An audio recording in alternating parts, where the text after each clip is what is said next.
Jeg kører bare. Ja. Nu må du fortælle lidt om værket her. Nu laves det jo direkte på location den her gang. Jeg starter altid med at lave hovedet. Og så tager jeg, en til. Og så laver den som arme. Hvad med Javertusen? Har du tænkt over den? Den kommer på som noget af det sidste. På altså selve Jesus.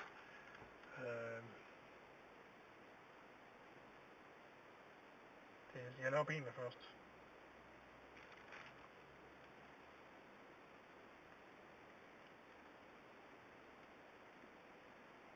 Det er jo en performance den her, det må man jo sige. Det er jo ikke engang med hjemmefra. Det er jo på location. Det er jo virkelig, det er nu det her. Ja, jeg har sådan med mange af mine værker. De skal i princippet kunne laves af et barn, eller i hvert fald en person, der ikke har nogen som sådan kunstneriske evner. Det er jo fordi, jeg ikke er interesseret i, at det er håndværket. Altså det er håndværkersignaturen, som det normalt er for en kunstner, der er det afgørende i mit tilfælde. Jeg er mere interesseret i, at det er konceptet og selve handlingen, der er kunsten.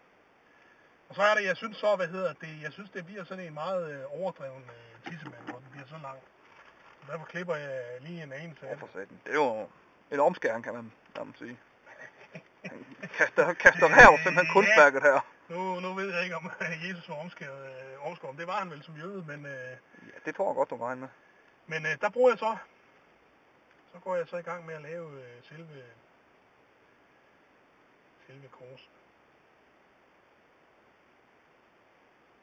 Det er bare 2. Ja. 2, der kommer på der.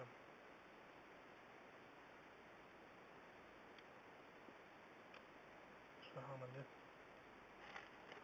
Og så på med ham. Ja.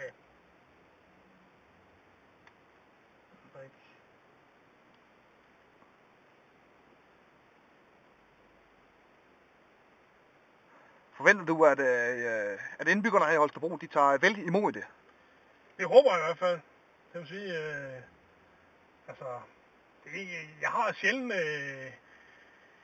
noget, man kan betegne med så stærkt ord som forventninger, men jeg har altid håb om, at der bliver taget godt imod mine værker, der hvor jeg nu har besluttet at lave dem.